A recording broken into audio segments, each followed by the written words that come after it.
Hi everyone.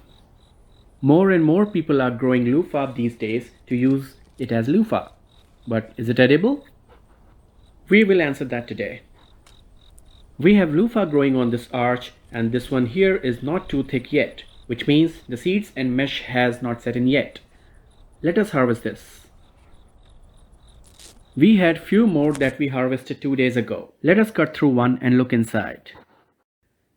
It looks similar to zucchini, but zucchini's flesh is denser than loofah's. Let us peel it. The peel is slightly more thicker than zucchini peel. I will chop some of these into smaller pieces and the others I will keep as large pieces, and then I will show you 2 recipes for it. The flavor is similar to zucchini but not exactly zucchini. So for first recipe, the smaller pieces can be added to soup, chili or curry.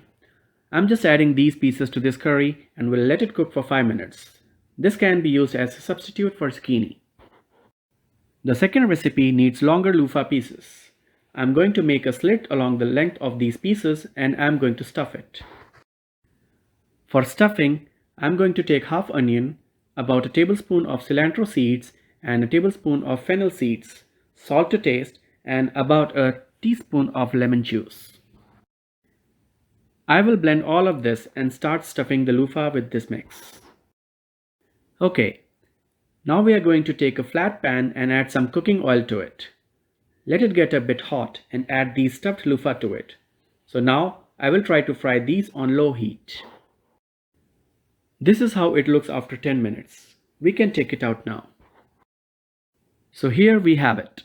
Both of these can be served as sides. We have been cooking loofah like this for years. It is perfectly safe to eat and a great substitute for zucchini.